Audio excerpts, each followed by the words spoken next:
Howdy folks, welcome to my retro media room, and today I decided I wanted to take a look at some Nintendo 64 launch titles and then some.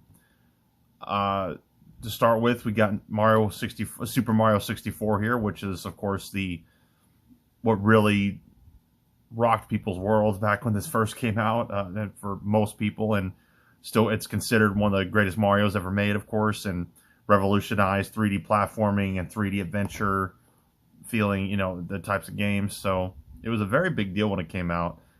It was very beautiful when it came out. It's easily one of the greatest launch titles ever to come out. It was very successful. Now, as you can see here, the box here is a Player's Choice million seller version. So basically, it's like a greatest hits edition. So it's a newer print of the box, so it's not worth as much. I didn't pay very much for this, thankfully, so that's why. And it's very nice, as you can see. So I was happy to have this. Not a big deal that it's not an original launch version. That's fine. It is, it's authentic, so that's fine. So the reason I show this first is because not only was it a launch title, but it was actually the first 64 game that I ever played at all. And the way that happened was it was a demo set up in Target. Here's of course, the cartridge and the alternate box art. So, yeah, I remember how it just absolutely blew my mind the first time I ever saw it in the store, and that was the first time I ever touched a 64 controller, ever played a game on the 64, because I only had up to Super Nintendo, Sega 32X, and some PC, a little bit of PC, and which was, I think, the biggest extent of that was basically just Doom 2. So for me, this was like really awesome, and I remember I was super excited to get a hold of a 64 after this, and then my cousin brought it over. Shout out to Matt. He brought his over, and that was the first time we ever played it at home at the house. And then that followed, and then not long after that, my family got one, and then and then I've had one ever since. So yeah, I remember it just absolutely tripped me up, blew my mind. Running around with Mario, diving in the water in front of the castle, like just playing it in the store just for the first time. I was just a kid. I was just like blown away, never seen anything quite like it at the time, especially in a console. All right, and next, another launch title would be another Player's Choice version of the box. Although the cartridge is on this one, with the cartridge on the original owner, Mario 64, Mario Kart 64. So Mario Kart, to this day, out of the Mario Karts, this is my favorite Mario Kart, still. And thankfully, this box, being a newer print of it, is in very nice condition. I was very fortunate to get a hold of that, so very lucky there, very fortunate. And we'll take a look at it here. And this was the seal. So from what I remember, this was the second game I ever played on the 64, because I saw the commercial for it, and I grew up on.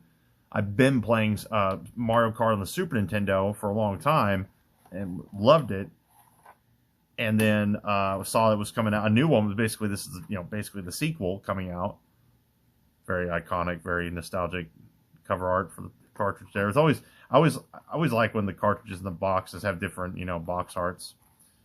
Of course, in the booklet, which it's funny when you start the game for the first time. This is if I remember right, this is the starting menu background, and then as you beat the game, it changes. And I actually like it when it's like this better than what it turns into later. It turns into more of a like at dawn or dusk, a dusk in the desert shot, and I like this better. Now, this is kind of interesting. So some of these had these little controller and game item cards and stuff. So there's a few of these 64 games that have these little extra bits in them like this. So, all right.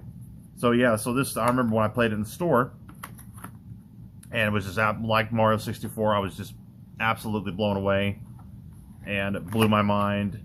And it was before, still before I had a 64 yet. So it was, super exciting. I'll never forget how exciting the launch of the 64 was and how badly I wanted it. That's why it's so nostalgic to people, because the 64 was a really wonderful console and a lot of nostalgia with it, a lot of fun, especially with the 4 controllers and everything, and playing with people. All right, and now we'll move on to some more.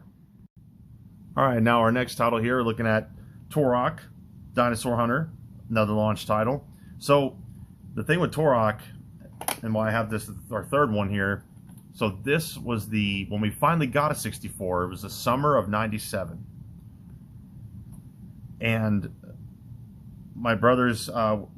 I can't remember if they went. I'm pretty sure they went to go pick it up. They were given the money. They went and picked it up, and they were going to surprise me with it, but they were too eager. It was the night before the day they were supposed to show me, and they were too excited to just sit on it. So they decided to hook it up and play it. And this was the first game that we had on it. So I just was going. I was just checking on my brother for something. And I walk in the room and I just see this on the TV, and I was like, "Oh God, it's amazing!" So I freaked out. And now, unfortunately, my original copy was stolen. So this is this is another one. It's perfectly fine. It's a very nice copy. So no complaints here. But you know, it's just always disheartening when you know that sometimes when you know that your original copy, it would be yours, but it was stolen. So, but that's fine. I got this a really nice copy here, really crispy. We got the whole poster here, all this information here, of course the booklet, and my booklet, of course, is pretty beat up, so this works out for me. But yeah, Turok is by far one of my favorite games ever. Super nostalgic. To this day, I think it has some of the best weapons in a first-person shooter. Very creative. You know, I'm just gonna put this aside. Very creative at the time. Big nuclear power level, you know, nuclear explosion level weapons, and all that. So it was really unique at the time, and they don't put much out like it except for like Earth Defense Force or something. So now we have Wave Race 64. Now, a lot of you will know that it's a fantastic classic game, another launch title. And it's like, a jet ski game? For those that don't know, but no, Wave Race is amazing. This is a classic.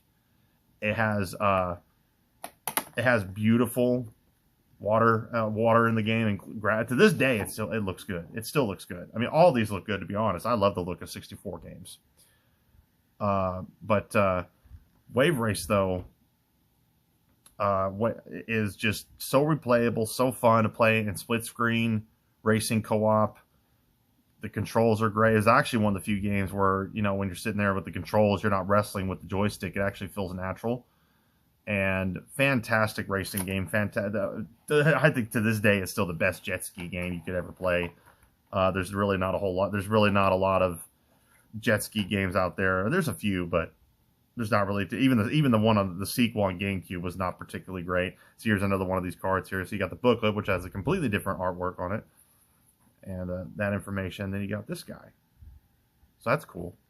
Glad I got a hold of one of these because I love Wave Race. Very nostalgic, very fun to play. I fire up the version I have digitally on the Wii U, and it's a great way to play it. And because of that, the controls are even better because I'm using the Wii U Pro controller, which is a very nice controller, by the way. I highly recommend it if you don't have it. All right, and finally, actually not finally, there's two more for launch titles. And we have Star Wars Shadows of the Empire, which is it's rough around the edges, but there's a lot of nostalgia with this game. I remember I didn't own it for the longest time, but I rented it, and you'll hear that a lot from me. A lot of games I rented, and there was only so many I owned, but I was blessed. I was able to own quite a few games, but quite often though I was renting games from my local video store. It was usually like $5 for 5 games for 5 days or something like that back in the day. So this game, I remember first time I ever played it, roaming around in the Hoth hallways, and then when you unleash the Yeti-like creatures from Empire Strikes Back, I forget the name of them, their actual Star Wars name, but and they run around. And I think they're kind of like a chaotic neutral. They'll attack you. They'll attack stormtroopers. They don't care. They were creepy. The Hoth scene is famous, and it's arguably one of the best Hoth scenes put to consoles, until later games. So yeah. So this is another cool launch title. All right, and then on to the last launch title. All right, for our last launch title here, we have Killer Instinct Gold. Now, I've been playing Killer Instinct. so I was excited for this when I first ever saw it. I was super excited for it because I played the original Killer Instinct, the first one, in both arcades and on the Super Nintendo for years. So by the time this came around, I was super excited, and it's very cool. I can't pick it up and play it as well as I can the first one, but it is a really cool game.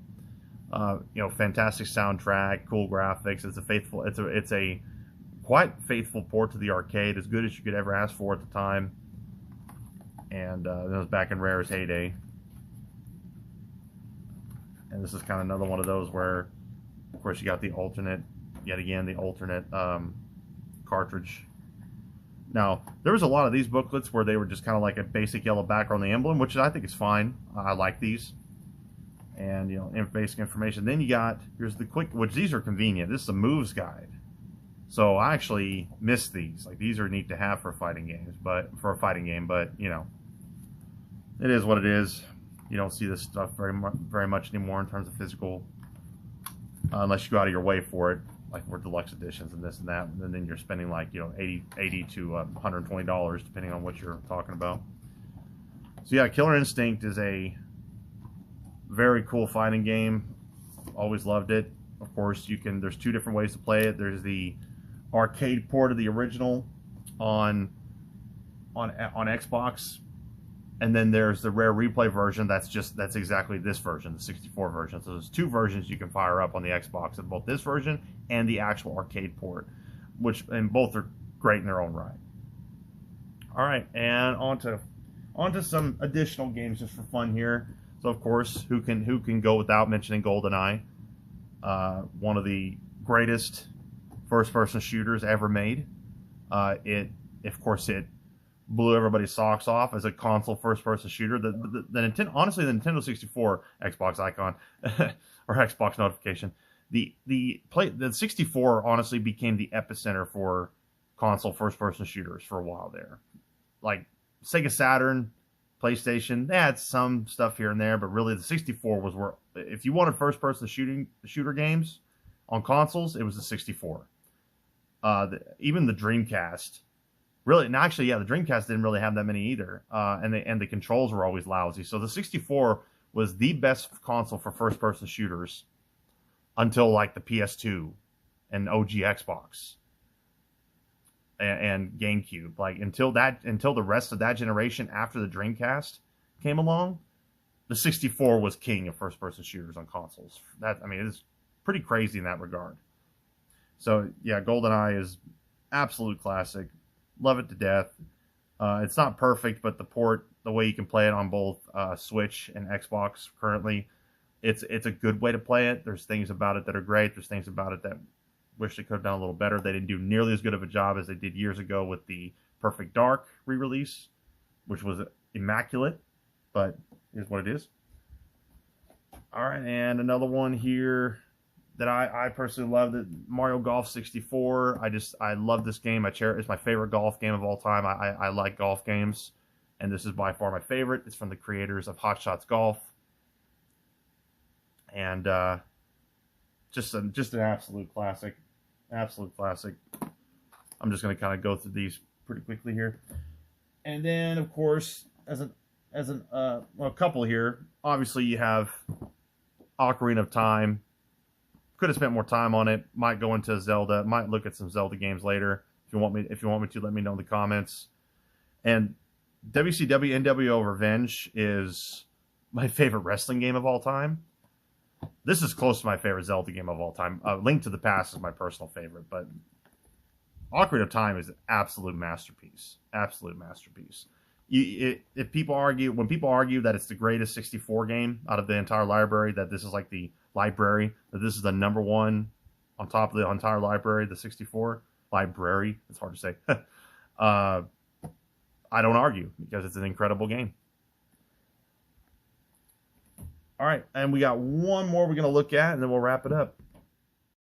All right, for our last game here, Star Fox 64. I saved this for last because it was funny because I still, the first one on the Super Nintendo is still my personal favorite Star Fox, but this is a fantastic game. I remember when I first played it, it was so different from the first one that I had to get the tone of it. I had to get used to it. But it's a beautiful game. Controls great. and this box is unique. I'm glad I've got a hold of one of these because my original one is long gone. This big deluxe box here that has the Rumble Pack included. And so we'll take a look at that real quick. And yeah, Star Fox 64. Now, when people say that this is their favorite Star Fox, hey, I get it. It's a fantastic game. So this is interesting the way this is packed in. So obviously you have the booklet as well, and the game with the pack and then you got the Rumble Pack right here inside. So very cool. So kind of a little bit of a unique release here with, you know, in terms of, oh yeah, and there's you know, rest of the legal information. I always try to I bought these in bulk and started and put them in various 64 games. So yeah, that's just some 64 games I wanted to break out and talk about and take a look at with you all. I love the 64. It is a hugely nostalgic, fun console. It's a very cherished part of my childhood growing up. I wasn't like, when I was little when I had the Super Nintendo and Nintendo, but when I was simply growing up in the 90s still, of course, when I was a kid, I upgraded to the 64, and wow, you know, absolutely always loved it. Ultimately, the PlayStation 1 is my, and I'm going to get into that to another video, is my personal favorite console of all time for various reasons. And I love this. I love the PlayStation, but the 64 was right along with it as a console I dearly loved. And it's fun, and it's actually interesting how Nintendo and Sony were going to make that console together, and then they ultimately ended up splitting because of Final Fantasy VII, because of the format. PlayStation wanted to go optical disc, and Nintendo wanted to stick with cartridges.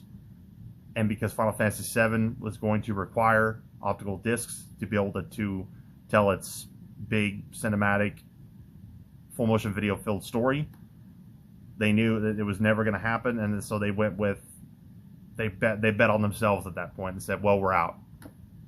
And now to this day, there are those prototype Nintendo, Sony consoles that are some of the most valuable pieces of gaming history out there. So there's a couple, just some old, unfinished prototypes. All right. Let me know if you all liked it. Give me a thumbs up, or, you know, subscribe if you want to see more. And I'll see you all next time. Have a wonderful day.